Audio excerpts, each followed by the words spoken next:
नमस्कार दोस्तों। आज हम लोग विद्यालय शिक्षा समिति पे चर्चा करेंगे।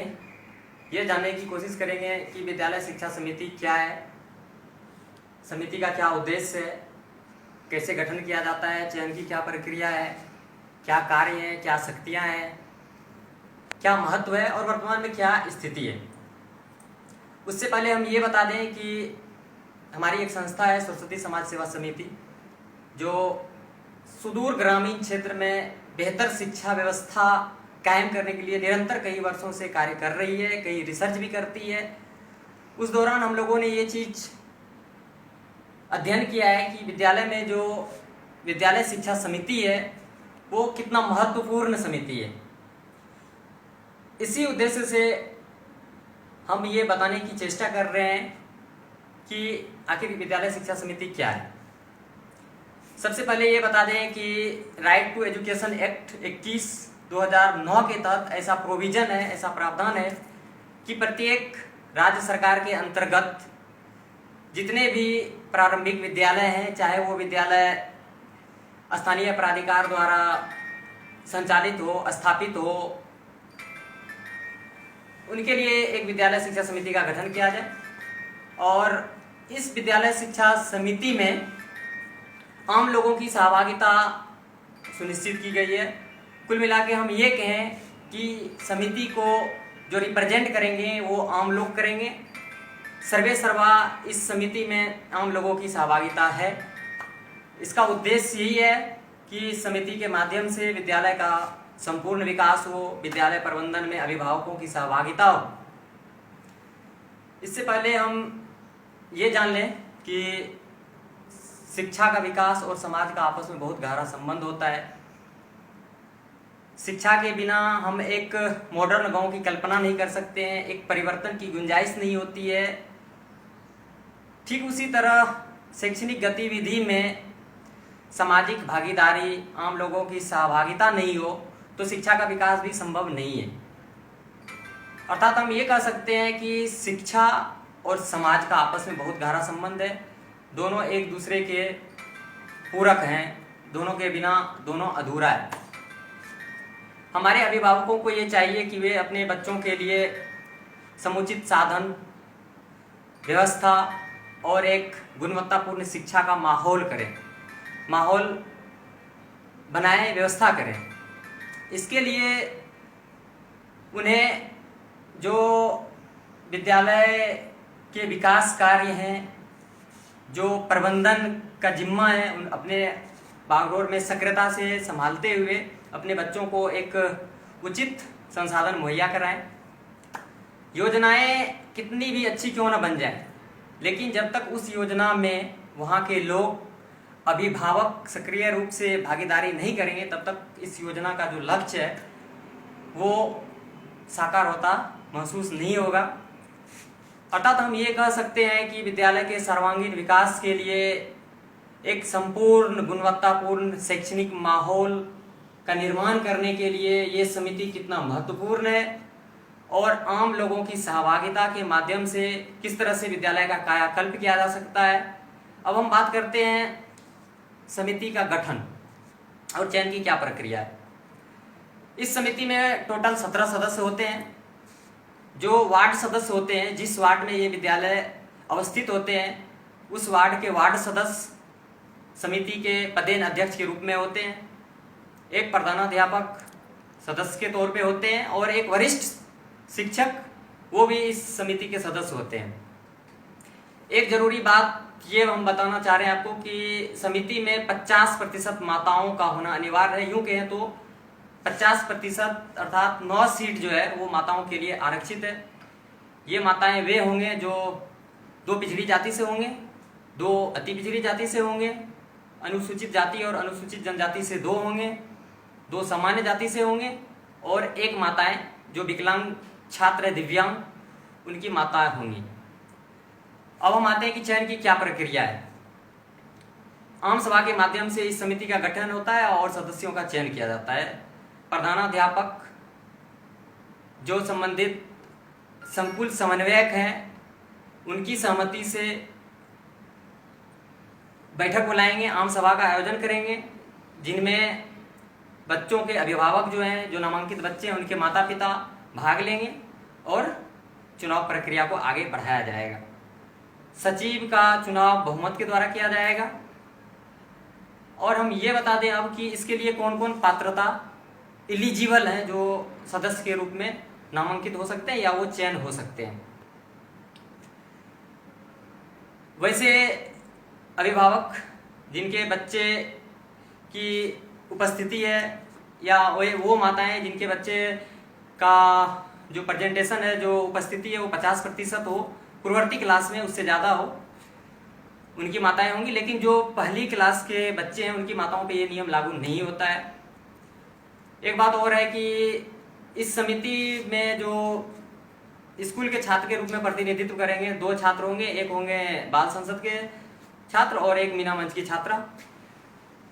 वो भी सदस्य हो सकते हैं जो स्कूल में भूमि दान किए हैं या कोष में 10 लाख या उनसे ज़्यादा का अंशदान किए हैं, या तो वो भी हो सकते हैं और उनके द्वारा नामित कोई अन्य सदस्य भी हो सकता है। जब इस समिति का गठन हो जाता है तो निबंधन हेतु हम प्रखंड शिक्षा पदाधिकारी को पत्र लिखते हैं। उनके बाद से ये समिति सुचारू रूप से कार्य करना आरंभ कर देती है। इस समिति के गठन के संदर्भ में अगर कोई अनियमितता बरती गई है तो उनके खिलाफ आप जिला शिक्षा कार्यक्रम पदाधिकारी के पास अपील भी कर सकते हैं। इनके लिए समय है 15 दिन के अंदर का, और जब आप अपील करते हैं तो 30 दिन के अंदर में उस पर सुनवाई होती है और उचित कार्रवाई होती है। अब हम आते हैं कि इस समिति का क्या कार्य है, क्या शक्तियां हैं, क्या कृत्य हैं, इन पे बारी बारी से उनके बाद क्या महत्व है उन पे भी बात करेंगे और वर्तमान में क्या स्थिति है। अब हम बात करते हैं कि विद्यालय शिक्षा समिति के क्या कार्य हैं। सर्वप्रथम तो जो विद्यालय के संचालन है उनका अनुश्रवण करना। इसके बाद सबसे अहम कार्य ये है कि विद्यालय के विकास से संबंधित एक योजना तैयार करना। प्रत्येक वित्तीय वर्ष के प्रारंभ होने से 2 महीने पहले विद्यालय के विकास हेतु, संपूर्ण विकास हेतु एक योजना तैयार करना, जो योजना हमारे प्रखंड शिक्षा पदाधिकारी के निर्देश होंगे उनके आलोक में, और उस योजना में जो स्कूल के कोष में विभिन्न स्रोतों से अंशदान आते हैं उनके व्यय पे जो योजना है, जो एक प्रस्ताव है वो तैयार करना, उनके आधार कार्य करना। इसके बाद 6 से 14 वर्ष के जो आयु वर्ग के बच्चे हैं उनका 100% नामांकन स्कूल में करवाना, ये बहुत ही अहम कार्य है। विद्यालय शिक्षा समिति की निगरानी में ये चीज़ होना चाहिए, और 6 से 14 आयु वर्ग के जितने भी बच्चे हैं पोषक क्षेत्र में उनका नामांकन होना चाहिए, और सिर्फ नामांकन होना चाहिए, उनका उपस्थिति भी सुनिश्चित होना चाहिए। 100% उपस्थिति भी मेंटेन करना है, ये भी करने का प्रयास करना चाहिए। इसके बाद जो स्कूल में मध्याह्न भोजन है उनके लिए समुचित व्यवस्था करना, निगरानी में मध्याह्न भोजन संचालित हो और उनके लिए पर्यवेक्षण करना समय समय पे। इसके अलावा हम जो विद्यालय विकास हेतु या जो संसाधन है विद्यालय में उनका समुचित सदुपयोग करना, अपने बच्चों को उनका लाभ भरपूर तरीके से मिले, जितने भी संसाधन है स्कूल के अंदर में उसका समुचित उपयोग हो, जिनसे कि हमारे बच्चे लाभान्वित हो। शिक्षकों को गैर शैक्षणिक कार्यों में नहीं लगाया जाए, इनकी निगरानी करना, शिक्षक के द्वारा हमारे बच्चों को प्रताड़ना या मतभेद, भेदभाव उन पे निगरानी रखना। इनके अलावा जो एक कार्य है निधि का उचित उपयोग करना, ये तो हम बता ही दिए कि अन्य स्रोत से जो भी निधि या अंशदान, दान स्वरूप राशि आता है हमारे विद्यालय में उसका संपूर्ण उपयोग करना। विद्यालय में अगर भवन निर्माण कार्य हो रहा है, किसी प्रकार का कंस्ट्रक्शन का वर्क हो रहा है तो अपनी निगरानी में उसको बेहतर तरीके से करवाना। और सबसे अहम कार्य ये है इस समिति का कि स्कूल में एक गुणवत्तापूर्ण शैक्षणिक वातावरण का निर्माण करना, जिससे कि हमारे बच्चों को समुचित लाभ मिल सके। हम ये देखते हैं कि हमारे बच्चे बाहर जाते हैं शहर में पढ़ने के लिए। शहर के स्कूल बहुत अच्छे होते हैं, अच्छे उच्च प्रकार की शिक्षा उसमें हमारे बच्चों को मिलती है, इसलिए हम अपने बच्चों को वहाँ पे भेजते हैं। लेकिन हम लोगों ने कभी ये सोचा ही नहीं कि अगर हम 100% ईमानदारी से, हमारे अंदर में एक जिम्मेवारी हो, हमारे अंदर में एक निष्ठा हो, क्यों ना हम इस विद्यालय शिक्षा समिति के माध्यम से वो सारी बातें करें जिनसे कि हमारे विद्यालय में भी, हमारे ग्रामीण क्षेत्र में भी हमारे बच्चों को उस शहर के स्कूल के समकक्ष शिक्षा मिल सकता है। ये संभव है, लेकिन हमारे अंदर में एक जिज्ञासा नहीं है, हमारे अंदर में जिम्मेवारी नहीं है, निष्ठा नहीं है। हम अक्सर कोसते रहते हैं कि स्कूल में शिक्षकों की कमी है, तो हम तो एक ही चीज़ कहेंगे कि अंधेरे को कोसने से बेहतर है कि एक दिया जला दें। हमारे समाज में बहुत सारे ऐसे शिक्षित युवक हैं जिनकी कहीं ना कहीं मनसा है, एक जिज्ञासा है कि हम अपने गांव के बच्चों को शिक्षित कर सकें, उसके लिए हम भी अपना योगदान कर सकें। उसके लिए ये ज़रूरी है कि जो हमारे ये विद्यालय शिक्षा समिति है उनसे एक संवाद करें, उनको प्रेरित करें कि जो विद्यालय में शिक्षकों की कमी है उसको आके अपना योगदान देके हमारे बच्चों को शिक्षित करें, ताकि जो विद्यालय में शिक्षकों की कमी है हम उससे उबर सकते हैं। एक बात और, अगर संपूर्ण राज्य भर के जितने भी विद्यालय शिक्षा समिति है वो अगर सरकार पे एक दबाव बनाए तो ये बात निश्चित है कि विद्यालय में जो शिक्षकों की कमी है सरकार उसको पूरा करने के लिए विवश हो जाएंगे।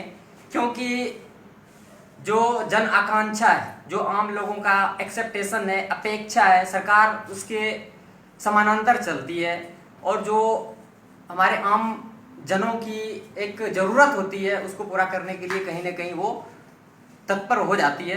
तो ये ज़रूरत है कि हम एक तरफ संवाद भी करें, अपने शिक्षित युवाओं को प्रेरित भी करें स्कूल में योगदान देने के लिए, और दूसरी तरफ हम सरकार से भी संवाद स्थापित करें जिससे स्कूल में जो शिक्षकों की कमी है उसको पूरा किया जा सके। तो विद्यालय प्रबंधन जो समितियां हैं वो अगर बेहतर काम करेगी तो निसंदेह शिक्षा व्यवस्था बेहतर होगी, इसमें कोई शक नहीं है। हम उस दर्द को समझ सकते हैं कि जब हम अपने बच्चों को गांव से शहर के स्कूलों में शिक्षा प्राप्त करने के लिए भेजते हैं किसानी करके, तो अगर हम गांव में इस तरह का माहौल अगर बना देंगे अपने विद्यालय में अपने बच्चों को पढ़ाने के लिए, तो हम उस दर्द को और उस आर्थिक जो बोझ है उसको कम कर सकते हैं। तो ये शिक्षा समिति के माध्यम से हम काफ़ी बदलाव कर सकते हैं अपने विद्यालय में, अपने गांव को एक ऐसा वातावरण दे सकते हैं कि हमारे बच्चे गांव में ही रह के एक अच्छे किस्म का शिक्षा को प्राप्त कर सकते हैं, जिसके लिए हमें बाहर भी जाने की जरूरत नहीं है। वर्तमान में जो स्थिति है वो बहुत ही पीड़ादायक है, ये जानते हुए भी कि इस समिति के पास कितनी शक्तियां हैं, इनके पास एक बदलाव की क्षमता है, लेकिन हम इन बातों से नासमझ हैं और हमारे अंदर में एक निष्क्रियता है। हम कहीं ना कहीं इस समिति के माध्यम से भ्रष्टाचार के कीचड़ के दलदल में फंसे हुए हैं और इस समिति को एक लूट खसोट के माध्यम से अपनी रोजी रोटी का साधन बना रखे हैं। इन बातों से हमें निकलना पड़ेगा और हमें ये सोच के गंभीर होना पड़ेगा कि हमारे बच्चों में वो प्रतिभा है। हमारे बच्चे भी अब्दुल कलाम बन सकते हैं, अमर्त्य सेन बन सकता है, एक इंजीनियर बनने की प्रतिभा है। तो क्यों ना हम अपने बच्चों को अपने ही गांव में अपने स्कूल के माध्यम से उसको इस कदर बना सकते हैं। तो हमें आपसे निवेदन है, इस समिति में जितने भी सदस्य हैं, चाहे वो शिक्षक हैं, चाहे वो अभिभावक हैं, वार्ड सदस्य हैं, जितने भी लोग हैं, इन लोगों से विनम्र निवेदन है कि वो अपने निष्क्रियता से बाहर आए, सक्रिय हों, अपने जो उनके अंदर में शक्ति है इस समिति के माध्यम से जो जिम्मेवारी है उसका सही से निर्वहन करें, ताकि हम ये तमाम चीज़ें कर सकते हैं जो इस समिति का उद्देश्य है, मूल उद्देश्य को हम पूरा कर सकते हैं। अंत में हम यही कहना चाहेंगे, इन तारीखियों से सुर्खियां पैदा करें, इस जमी के बस्ती से आसमां पैदा कर सकें। तो हम ये कर सकते हैं, हम अपने बस्ती से ही आसमां पैदा कर सकते हैं। जो हमारे शहर में विद्यालय हैं, उच्च शिक्षा देने वाले, उसके समकक्ष हम अपने गांव में भी अपने बच्चों को प्रदान कर सकते हैं। धन्यवाद।